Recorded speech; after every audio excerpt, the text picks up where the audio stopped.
Hello दोस्तों, neuro coding YouTube channel पर आप सभी का हार्दिक स्वागत है। पिछले वीडियो लेक्चर में हमने देखा था कि एलिमेंट ऑफ सी में कीवर्ड, आइडेंटिफायर तथा डाटा टाइप के बारे में पढ़ा था। आज हम इस वीडियो लेक्चर में पढ़ेंगे कि एलिमेंट ऑफ सी में कांस्टेंट क्या होते हैं तथा किस तरह से कांस्टेंट का हम प्रोग्राम में यूज करते हैं। इस टॉपिक को पढ़ने से पहले मैं आपको पिछले वीडियो लेक्चर हमारे सी सीरीज का 4th वीडियो लेक्चर की जो हेलो वर्ल्ड प्रोग्राम ने लिखा था फर्स्ट प्रोग्राम, उसको रिकॉल करा जाता हूँ जिससे आपको और आसानी से समझ में आएगा। देखिए, टर्बो सी में सबसे पहले हमने ये प्रोग्राम लिखा था include studio int main print hello world return 0। ये हमारा पहला हेलो वर्ल्ड प्रोग्राम था सी का। उस समय मैंने थोड़ा बहुत समझाया था, जिससे आपको समझ में आया होगा। यदि नहीं आया हो तो आप उसे रिकॉल कीजिए। अब आपको याद नहीं हो तो इसे रिकॉल करेंगे तो आपको इजीली से समझ में आ जाएगा। देखिए, हम इस प्रोग्राम की बात करते हैं। सबसे पहले तो हमने इंट इंक्लूड एच इंक्लूड से स्टार्ट किया इस प्रोग्राम को। ये एच इंक्लूड क्या है रियली में? देखिए, एच इंक्लूड एक प्री डिफाइंड प्रोसेसर है, एक प्री प्रोसेसर है जो प्रोग्राम को उसके अंदर लाइब्रेरी से अंदर इंक्लूड हेडर फाइल को लेने में हमारी हेल्प करता है। जैसे देखिए, हमने एच इंक्लूड में स्टूडियो.h ली है, जो एक हेडर फाइल है। स्टूडियो.h क्या है? एक हेडर फाइल है जो इंक्लूड से सी लाइब्रेरी से हमें इसे प्रोग्राम में लिए। जो सी लाइब्रेरी से इस प्रोग्राम को रन करने में हमारी ये H include file header file है, उसको रन कराएगा कौन? H include. ये एच इंक्लूड जिस तरह से हम किसी काम को स्टार्ट करते हैं तो श्री गणेश से स्टार्ट करते हैं, तो उसी तरह प्रोग्राम को स्टार्ट करने से पहले हम एच इंक्लूड का उपयोग करेंगे। हमारे सी प्रोग्राम का श्री गणेश है एच इंक्लूड। अब तो आप आसानी से समझ गए होंगे कि एच इंक्लूड क्या है, जो किसी प्रोग्राम को उसकी हेडर फाइल को लाइब्रेरी से लेने के लिए एक प्री प्रोसेसर है। अब एच इंक्लूड ये क्या? हेडर फाइल है। एच इंक्लूड के अंदर जो हमने लिखा है स्टूडियो.h, स्टूडियो.h के फुल फॉर्म है स्टैंडर्ड इनपुट आउटपुट, और .h ये एक्सटेंशन है हेडर फाइल का, जो हेडर फाइल को शो करता है। .h ये हेडर फाइल को शो करता है। और studio STDIO standard input output, जो हम प्रोग्राम में यूजर के द्वारा इनपुट डाटा होगा, जो भी आउटपुट डाटा होगा वो इसको मैनेज कौन करेगा? स्टूडियो.h मैनेज करेगा। ये सी लाइब्रेरी में पहले से ही डिफाइन है। अब हम बात करते हैं इंट मैन की। इंट मैन क्या है? इंट मैन एक फंक्शन है, मेन फंक्शन है। यहाँ से प्रोग्राम का एग्जीक्यूशन स्टार्ट होना, यहाँ से प्रोग्राम का जो कंपाइल करेंगे, बाद में जब इसको रन कराएंगे तो यहाँ से प्रोग्राम का एग्जीक्यूशन स्टार्ट होगा। यहाँ से हमने जो भी स्टेटमेंट लिखे, जो भी इंस्ट्रक्शन लिखे, वो रन होना है, वो एग्जीक्यूशन होना स्टार्ट होगा। अब मेन एक फंक्शन है, इसके आगे हमने लिखा इंट। ये इंट क्या है? इंट है एक डाटा टाइप है जो फंक्शन के कॉलिंग करने पर उसको रिटर्न में वैल्यू देता है। हमने पढ़ाई था इंट के बारे में, आपको याद होगा, रिकॉल कीजिए उसको। इंट क्या है? डाटा टाइप है। जब ये फंक्शन को कॉल करते, सर ये फंक्शन कॉल क्या होता है? देखिए, आपको अभी चिंता करने की बात नहीं है, सब्र रखिए। हम नेक्स्ट जैसे हम स्टेप चलेंगे आगे तो फंक्शन कॉलिंग क्या है, किस तरह से फंक्शन कॉल करें वो पढ़ेंगे। अब आप इतना समझ लीजिए कि फंक्शन को रिटर्न करने के लिए, फंक्शन की वैल्यू को रिटर्न करने के लिए हमने डाटा टाइप इंट को यहाँ मेंशन किया है, जो एक रिटर्न में हमें इंटीजर वैल्यू देगा। फिर हमने बात करते हैं ये ब्रैकेट, करली ब्रैकेट, जो एक स्टेटमेंट के अंदर लिखे, हर स्टेटमेंट इसके अंदर लिखे जाएंगे। अब प्रिंट एफ क्या है? ये प्रिंट एफ एक फंक्शन है। क्या है? फंक्शन है जो स्टूडियो STDIO ये एक हेडर फाइल है, उसके अंदर से लिया गया है, उसके अंदर से इसको मेंशन किया है, जिससे जो भी हम इसके अंदर मैनेज करें, जो भी हम इसके अंदर लिखे, देखिए डबल कोट्स के अंदर जो हमने लिखा है वो एज इट इज आउटपुट के रूप में हमें प्रिंट देता है, एज इट इज आउटपुट के रूप में हमें शो करता है। फिर हमने इसके अंदर लिखा है डबल कोट्स में लिखा है। डबल कोट्स में क्यों लिखा? डबल कोट्स में लिखने का मतलब है ये एक स्ट्रिंग है। क्या है? स्ट्रिंग। ये स्ट्रिंग क्या होती है अब हम पढ़ेंगे, जब कांस्टेंट के बारे में पढ़ेंगे। स्ट्रिंग क्या होती है, कैरेक्टर क्या होता है, उसके बारे में अभी देखेंगे। देखिए, स्ट्रिंग जब कोई भी वर्ड को डबल कोट्स के अंदर लिखे तो वो एज इट इज प्रिंट होगा, एज इट इज प्रिंट होगा। तो ये स्ट्रिंग है जो एज इट इज प्रिंट करने के लिए हमने डबल कोट्स के अंदर लिखी है। फिर सेमी कॉलन, जो हर स्टेटमेंट का एक एंड पॉइंट है, यहाँ से प्रोग्राम स्टेटमेंट है वो हमारा फिनिश होता है। यदि हमने सेमीकोलन नहीं लगाया तो प्रोग्राम रन नहीं होगा, प्रोग्राम में एरर आएगी, क्योंकि उसका स्टेटमेंट का एंडिंग पॉइंट है ही नहीं। सी का हर स्टेटमेंट का, हर इंस्ट्रक्शन का एंडिंग पॉइंट होता है। ये एक इंस्ट्रक्शन है प्रिंट हेलो वर्ड, तो इसका एंडिंग पॉइंट है सेमीकोलन। फिर रिटर्न 0 हमने लिखा है। क्या लिखा है? रिटर्न 0। रिटर्न 0 देखिए, यहाँ 0 कॉन्स्टेंट है, इसकी कोई वैल्यू चेंज नहीं होती, रिटर्न 0। अब देखिए रिटर्न क्या है? रिटर्न प्रोग्राम को हम जब एंडिंग करवाते हैं, यहाँ प्रोग्राम को फिर से ये हमारा प्रोग्राम कंप्लीट होने वाला है, हर स्टेटमेंट इंस्ट्रक्शन कंप्लीट होने वाला है और प्रोग्राम को फिर से रन नहीं करवाना है और हमें रिटर्न में 0 का वैल्यू है। हमें जो प्रोग्राम किया वो एक सक्सेसफुली एग्जीक्यूशन होगा, सक्सेसफुली रन होगा। यदि हम यहाँ 1 लिखते तो अनसक्सेसफुल रन होगा, यदि आगे और स्टेटमेंट होते हैं तो हम इजीली से इसे रन करवाने में मदद करता है। जब 0 लिखा है तो प्रोग्राम यहाँ एंड हुआ, प्रोग्राम का हर इंस्ट्रक्शन समाप्त हुआ और ये सक्सेसफुली रन होगा।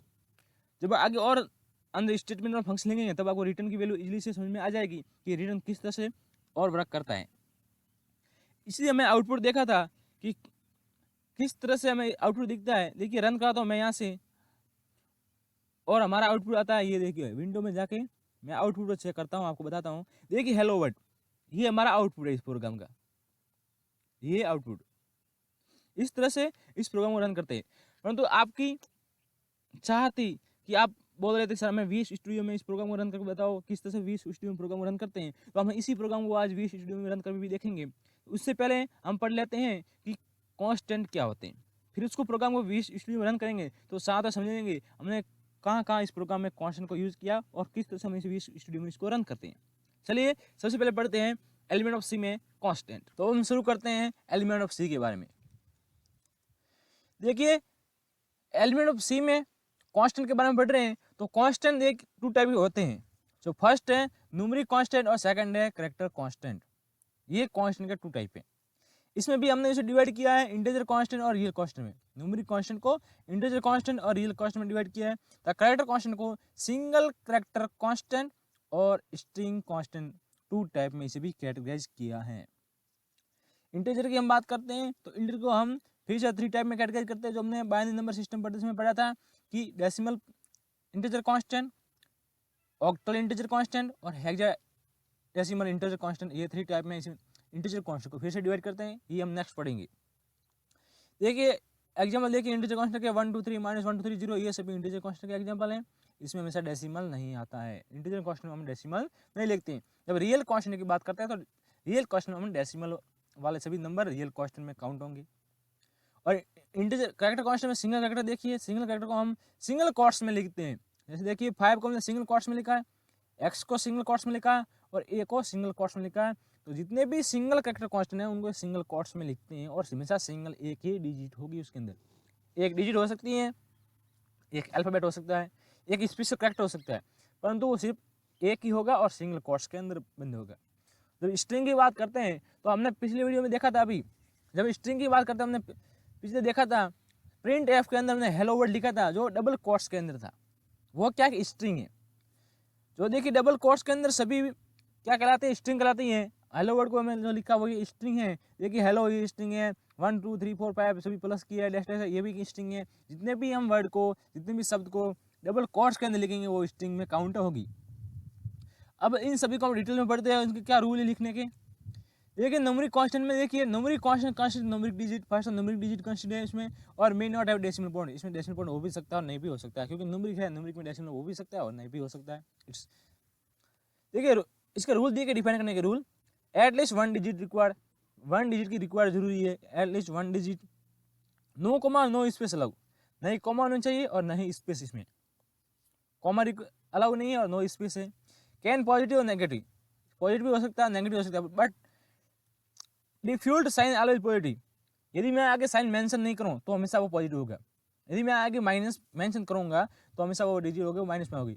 जब वो कोई साइन मेंशन नहीं करेंगे तो बाय डिफॉल्ट हमेशा पॉजिटिव मानी जाएगी। अब बात करते हैं इंटीजर कांस्टेंट की। नो डेसिमल पॉइंट, इसमें इंटीजर कांस्टेंट में डेसिमल पॉइंट नहीं होना चाहिए। फर्स्ट बात ये आपको याद रखनी है। फिर देखिए इंटीजर को हमने 3 टाइप में कैटेगराइज किया। अभी डेसिमल कांस्टेंट जो 0 1 2 3 4 5 7 8 कितने डिजिट टोटल, 10 डिजिट है। तो इसका डेसिमल का बेस कितना हुआ, 10। फिर ऑक्टल की बात करते हैं। ऑक्टल में देखिए 0 से 7 8 डिजिट है तो इसका बेस 8 हुआ। और हेक्साडेसिमल में कांस्टेंट 0 से 9, 0 से 9 और ABCDEF याद रखना, 0 से 9, यहाँ 0 से 9 है और ABCDEF ये सेंट अल्फाबेट। तो 10 और सेंट अल्फाबेट कितना हुआ, 16। तो हेक्साडेसिमल में कितनी डिजिट हुई, 16 डिजिट। तो इसका बेस हम कितना कहेंगे, 16 बेस कहेंगे। हेक्साडेसिमल को 16 बेस कहते हैं। ये था इंटीजर। अब देखिए इसको किस तरह से डेसिमल वैलिड डेसिमल इंटीजर, देखिए 0 1 2 3 ये 3 7 0 5 ये वैलिड डेसिमल इंटीजर जो लिखने सही है। और देखिए इनवैलिड जो पॉइंट लिखा हमने ये गलत है, डेसिमल में पॉइंट नहीं आता है ना, इंटीजर में पॉइंट हमेशा नहीं आता है। स्पेशल करेक्टर देखिए 3H5 तो स्पेशल करेक्टर है, स्पेशल करेक्टर अलाउ नहीं है, इंटीजर में स्पेशल करेक्टर अलाउ नहीं है। यहाँ फिर डेसिमल अलाउ नहीं है देखिए, और यहाँ ये आगे 0 है तो भी अलाउ नहीं है, ना पॉइंट है ना स्पेशल डेसिमल है, ना कोई पॉइंट है और नहीं स्पेशल करेक्टर तो भी अलाउ नहीं है। क्यों? क्योंकि हमने आगे 0 लिखा है, तो डेसिमल में आगे 0 अलाउ नहीं है। डेसिमल में इंटीजर में अलाउ है पर डेसिमल में अलाउ नहीं है, देखना डेसिमल में आगे 0 अलाउ नहीं है। अब हम ऑक्टल की बात करते हैं, तो ऑक्टल में फर्स्ट डिजिट हमेशा 0 होनी चाहिए। ये देखिए तो ये क्या है, ऑक्टल नंबर है 09385 क्या ऑक्टल नंबर है, क्योंकि यहाँ साफ साफ लिखा है कि फर्स्ट डिजिट में हमेशा 0 होनी चाहिए ऑक्टल में, तो ऑक्टल में फर्स्ट डिजिट क्या है 0 है, फिर आप कुछ भी पीछे लिखो। और स्पेशल करेक्टर इसमें भी अलाउ नहीं है। देखिए 0 0 1 5 0 2 3 0 2 1 0 9 2 4 ये सभी स्पेशल ये क्या है ऑक्टल कांस्टेंट हैं। तो हेक्साडेसिमल की बात करते हैं, first 2 character should be 0x और 0x, इसमें x स्मॉल भी हो सकता है x कैपिटल भी हो सकता है, दोनों रिक्वायर्ड है। स्मॉल लिखो या कैपिटल लिखे सही होगा, परंतु इन्हें लिखना पहले बहुत ज़रूरी है, तभी वो हेक्साडेसिमल में काउंट होगा। 0x 0x23 0x AC 0x A15B 0x OFF, तो इसमें आप x को स्मॉल लिखें या x को कैपिटल लिखें कोई फर्क नहीं पड़ता, परंतु उसी आपको लिखना रिक्वायर्ड है, लिखना बहुत ही जरूरी है, तभी ये हेक्साडेसिमल में काउंट होगा। अब नेक्स्ट हम देखते हैं रियल कांस्टेंट के बारे में। रियल कांस्टेंट में जितने भी फ्लोटिंग पॉइंट है, जितने भी फ्लोटिंग नंबर्स हैं, जिन्हें हम कहते हैं डेसिमल वाले नंबर, वो सभी रियल कांस्टेंट में आएंगे। देखिए floating point constant are numeric constant that contain decimal point, जिसमें डेसिमल पॉइंट कंटेन होना चाहिए। देखिए 0.5 5.3 400.3, देखिए इसका कोई वैल्यू नहीं है, परंतु यदि हमने इसे लिख दिया इस तरह से मेंशन करेंगे तो ये रियल कांस्टेंट में काउंट होगा। यदि इसे माइनस को इस पॉइंट को हटा देते हैं तो इसमें आएगा इंटीजर में, और यदि हमने इस पॉइंट को लिखा है तो ये आएगा रियल कांस्टेंट में। देखिए पीछे पॉइंट है, इसमें पॉइंट है, इसमें पॉइंट है, सभी पॉइंट वाले सभी डेसिमल पॉइंट वाले किसमें काउंट होंगे, रियल कांस्टेंट में काउंट होंगे। नेक्स्ट देखते हैं हम कैरेक्टर कांस्टेंट। अब देखिए कैरेक्टर कांस्टेंट में फर्स्ट है हमारे पास स्ट्रिंग है, सिंगल कैरेक्टर कांस्टेंट। देखिए इस character constant is a single character that is included with in a single quotes, जो सिंगल कोट्स के अंदर बंद होते हैं उन्हें कहते हैं सिंगल कैरेक्टर कांस्टेंट। देखिए वैलिड कैरेक्टर कांस्टेंट देखिए 9 सिंगल कोट्स में, D सिंगल कोट्स में, ये $साइन सिंगल कोट्स में, 3 सिंगल कोट्स में और H सिंगल कोट्स में। तो जितने भी सिंगल कोट्स में कैरेक्टर होंगे वो सभी सिंगल कैरेक्टर कांस्टेंट कहलाएंगे और सिंगल ब्रैकेट में बंद होंगे, सॉरी सिंगल कोट्स में बंद होंगे। देखिए इनवैलिड 4 Y D, ये सब 4 क्यों इनवैलिड, ये है तो सिंगल में, इनवैलिड क्यों है? देखिए ये इनवैलिड इसलिए है क्योंकि इसमें एक से ज़्यादा कैरेक्टर हैं। सिंगल कैरेक्टर कांस्टेंट में सिर्फ सिंगल कैरेक्टर अलाउ, सिंगल देखिए सिंगल कैरेक्टर कांस्टेंट आगे क्या सिंगल, इसका मतलब एक ही, इसमें एक ही कैरेक्टर अलाउ है। यहाँ 4 कैरेक्टर है, 1 2 3 4 कैरेक्टर है जो अलाउ नहीं है, इसलिए ये इनवैलिड हैं, ये रॉन्ग हैं। वाई? क्योंकि वाई के ऊपर सिंगल कोट्स नहीं है, सिंगल कोट्स नहीं है, इसलिए एक सिंगल कैरेक्टर कांस्टेंट नहीं माना जाएगा, ये भी गलत है। डी के ऊपर डबल कोट्स है, डबल कोट्स अलाउ नहीं है, इसलिए डबल कोट्स भी एक इनवैलिड सिंगल कैरेक्टर कांस्टेंट है। अब बात करते हैं हम स्ट्रिंग की बात करते हैं, ये पीछे था हमने सिंगल कैरेक्टर कांस्टेंट के बारे में पढ़ा, अब स्ट्रिंग की बात करते हैं। देखिए स्ट्रिंग कांस्टेंट है 0 1 एंड मोर देन 1 कैरेक्टर, इसमें 0 भी हो सकता है, एक भी हो सकता है, एक से ज्यादा कैरेक्टर भी इसमें हो सकते हैं स्ट्रिंग में। देखिए string constant is include with in double quotes, मुझे ध्यान रखना स्ट्रिंग हमेशा डबल कोट्स में ही अलाउ है, डबल कोट्स में ही लिखी जाएगी। The end of string /0 is automatically replaced by the compiler, ये /0 जब कंपाइल करते हैं हम स्ट्रिंग को, रन करते हैं प्रोग्राम को, प्रोग्राम के अंदर जितने भी स्ट्रिंग होती हैं उसकी वजह /0 ऑटोमेटिक ऐड हो जाता है। क्यों?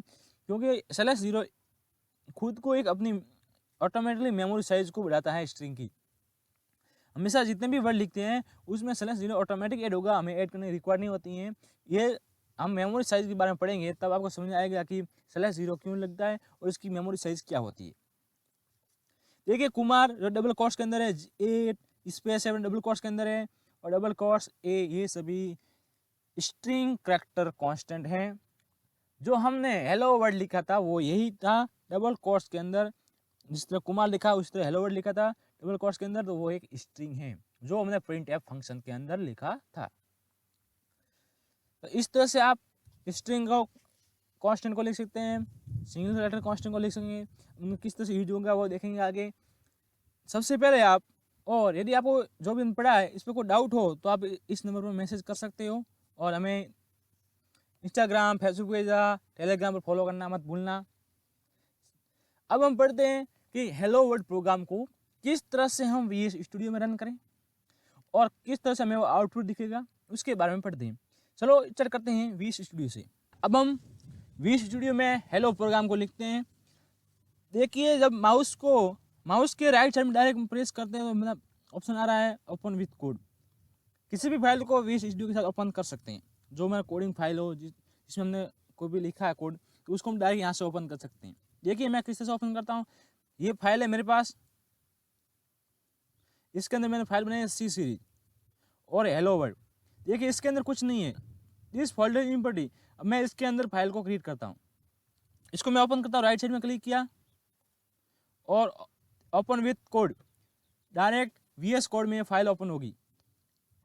इस तरह से देखिए ये फाइल डायरेक्ट वीएस कोड में ओपन होगी। देखिए वेलकम तो मैं कैंसिल करता हूँ। ये देखिए हेलो वर्ल्ड, देखिए हेलो सी, ये फाइल मैंने डायरेक्ट वीएस कोड में ओपन कर दी। इसके अंदर कुछ नहीं था, अब इसके अंदर हम कोडिंग करेंगे। हेलो वर्ल्ड को लिखें। देखिए सबसे पहले यहाँ देखिए जो यहाँ है न्यू फाइल क्रिएट करने के लिए, हेलो सी के अंदर हम न्यू फाइल को क्रिएट करेंगे तो यहाँ, और न्यू फोल्डर क्रिएट करना है तो देखिए न्यू फोल्डर लिखा रहा है जो पास में ही है, न्यू फाइल के अंदर न्यू फोल्डर यहाँ क्रिएट कर सकते हैं। मैं न्यू फाइल क्रिएट कर रहा हूँ, यहाँ से इस पर क्लिक किया, देखिए न्यू फाइल मैं लिखता हूँ main.c, ये एक न्यू फाइल क्रिएट होगी और एंटर करता हूँ। ये देखिए main.c न्यू फाइल क्रिएट होगी। देखिए आपको ये बता रहा है कि सी फिर यूजर पीसी फिर डेस्कटॉप फिर न्यूरो कोडिंग सी सीरीज और हेलो सी, और इसके अंदर main.c फाइल बनी है। अब देखिए main.c फाइल ये है main.c, इसके अंदर हम लिखते हैं प्रोग्राम। देखिए सबसे पहले लिखते हैं हम एच इंक्लूड। देखिए मैं लिखता हूँ जैसे हमें इंस्ट्रक्शन दे रहा है, देख SINC, ये देखिए ऑटोमेटिक इंक्लूड लिखा हुआ आ गया। जैसे मैं एंटर करूँगा ये अपना आप लिख जाएगा। यही फायदा है वीएस स्टूडियो, वीएस कोड है उसको रन करना, वीएस आईडी को यूज करना प्रोग्राम लिखने के लिए। अब मैं STDIO, ये देखिए ऑटोमेटिक आ गया, फिर एंटर करता है ये लिख जाएगा। ये फायदा है वीएस का, जो हमें पहले से ही उस जो हम कीवर्ड लिख रहे हैं उसको देखकर हमें पहले इंस्ट्रक्शन देता है कि हमें आप कौन सा टाइप करना है, कौन सा एंटर करना है। अब मैं लिखता हूँ इंट मैन। देखिए मैं सिर्फ एक ब्रैकेट दे रहा हूँ, ये एक ब्रैकेट सेकंड ऑटोमेटिक कंप्लीट हो गया। सिर्फ मैंने एक स्टार्ट किया, ओपन किया, सेकंड ऑटोमेटिक उसे क्लोज भी कर दिया। इसी तरह वीएस कोड के कई फायदे आप आगे देखते जाइए, आप समझ में आ जाएगा। अब देखिए जैसे मैं इसको एंटर करूँगा तो ये ब्रैकेट नीचे आ जाएगा, तो इस ब्रैकेट को मुझे डायरेक्ट एंटर करना और डायरेक्ट ब्रैकेट को नीचे नहीं लाना, तो आपके कंट्रोल और एंटर प्रेस करेंगे तो जैसे ही डायरेक्ट ब्रैकेट छोड़ के आप नीचे आ जाओगे। अब मैं लिखता हूँ यहाँ ब्रैकेट कैपिटल, ये देखिए जैसे ये कैपिटल ब्रैकेट लिखा, देखिए ऑटोमेटिक ये कंप्लीट हो गया, अब इसके अंदर मैं लिखता हूँ प्रिंट। देखिए प्रिंट लिखते ही PR लिखा मैंने और प्रिंट F शो कर रहा है पहले ही, मैं इसको एंटर करता हूँ ये ऑटोमेटिक लिखा गया। अब मैं लिखता हूँ अंदर स्मॉल ब्रैकेट, देखिए ऊपर देखिए इसका जो सिंटैक्स शो हो रहा है, ये सिंटैक्स इसका रूल, पहले आपको कैरेक्टर कांस्टेंट लिखना कैरेक्टर, फिर रेस्ट्रिक्ट फॉर्मेट जो भी इसके अंदर आपको लिखना हो। तो मैं पहले लिखता हूँ डबल कोट्स में मैंने क्लिक किया और स्पेस देता ही डबल कोट्स अंदर आ गई। देखिए अब मैं इसके अंदर लिखता हूँ हेलो वर्ड। अब देखिए automatic double quotes complete close हुई, जो ब्रैकेट लिखा था वो ऑटोमेटिक क्लोज हुआ, जो कैपिटल ब्रांच लिखा था वो भी ऑटोमेटिक बंद हो गया। अब मैं लिखता हूँ यहाँ सेमीकोलन और फिर एंटर करता हूँ, ये ब्रैकेट नीचे आ गया। देखिए रिटर्न लिखता हूँ मैं RE, देखिए सिर्फ 2 वर्ड लिखे और रिटर्न के देखो इसके रिलेटेड सभी कीवर्ड हमें शो हो रहे हैं। हमें पहला कीवर्ड चाहिए रिटर्न, तो रिटर्न पर क्लिक करते ही ये एंटर हो गया और 0 फिर सेमीकोलन, ये हमारा हो गया प्रोग्राम, हेलो वर्ल्ड प्रोग्राम। किस तरह से सिंपल है, सिर्फ हम 3 अक्षर या 2 अक्षर लिखते हैं, उसके रिलेटेड कीवर्ड को हमें बता जाता है। अब हमें इस प्रोग्राम को रन करना है। देखिए प्रोग्राम को रन करने के लिए आपको सबसे पहले जाना है टर्मिनल पर जाकर फिर आपको टाइप करना है न्यू टर्मिनल। इधर जैसे न्यू टर्मिनल पर क्लिक करोगे नीचे आ गया, ये देखिए इस तरह से लिखा हुआ आएगा। अब हमें यहाँ लिखना है GCC और एंटर करना है। जैसे GCC लिख के एंटर करोगे आपके सामने ऐसा आएगा, देखिए ऐसा एरर शो कर रहा है, fatal error, no input file. तो यदि आपने पिछला वीडियो लेक्चर देखा होगा इंस्टॉलेशन ऑफ VS, तो उसमें यदि आपको सही से उस कंपाइलर को पाथ दिया होगा जो हमने डाउनलोड किया था मीन GW64, यदि वो सही पाथ दिया आपने माई PC में, तो आप ऐसा एरर शो करेगा और मैं यहाँ से प्रोग्राम रन हो कर सकेंगे। नहीं दिया ऐसा, या कोई मिस्टेक बाय मिस्टेक गलती हुई हो तो ऐसा पाथ एरर शो नहीं करेगा और बताएगा कि आपने जो GCC किया है वो इनवैलिड है, यहाँ सपोर्ट नहीं कर रहा है, ऐसा शो करेगा।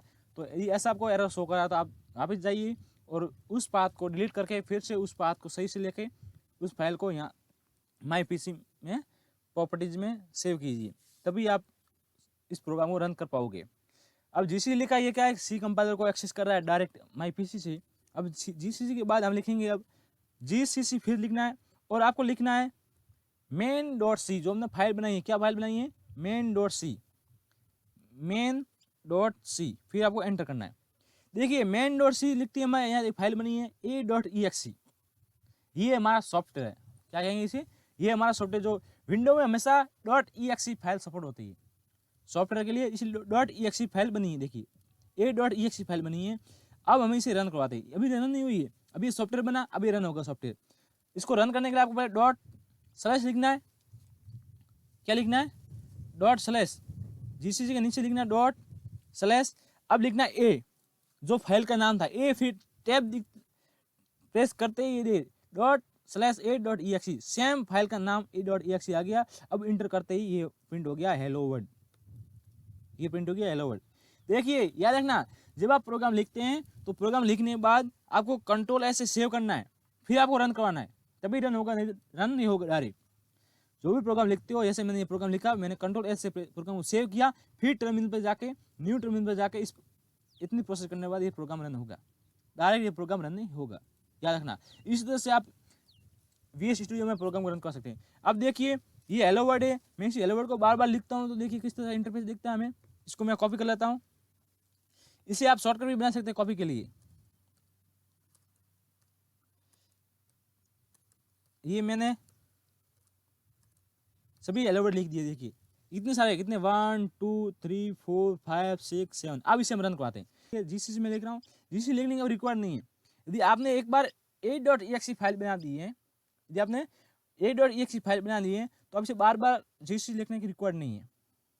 आप डायरेक्ट यहाँ उस फाइल का नाम लिखिए, जैसे ./a लिख के फिर टैब प्रेस करेंगे तो ऑटोमेटिक नाम लेगा, फिर एंटर करना। ये देखिए hello word hello word hello word hello word hello word, ये लिखा आ रहा है, इसमें स्पेस नहीं आ रहा है। ऐसा क्यों? यदि हम इसे स्पेस दे दे तो क्या स्पेस आएगा? जैसे मैंने स्पेस दिया, यहाँ भी स्पेस दिया, यहाँ भी स्पेस दिया, स्पेस स्पेस, क्या मैं स्पेस शो करा? देखिए अभी मैं इसको फिर से रन करता हूँ, ./a फिर टैब प्रेस किया,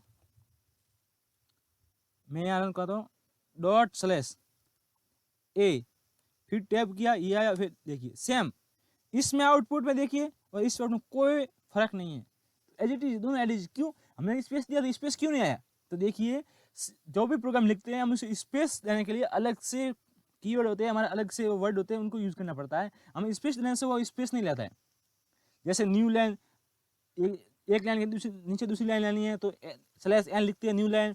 यदि उसमें दो लाइन के बीच में स्पेस देना हो, फर्स्ट वर्ड के और सेकंड वर्ड के बीच में स्पेस देना हो तो टैब /t, इस तरह से हम यूज करते हैं। ये किस तरह से यूज करेंगे, किस तरह से न्यू लाइन लेंगे, वो नेक्स्ट वीडियो में देखेंगे।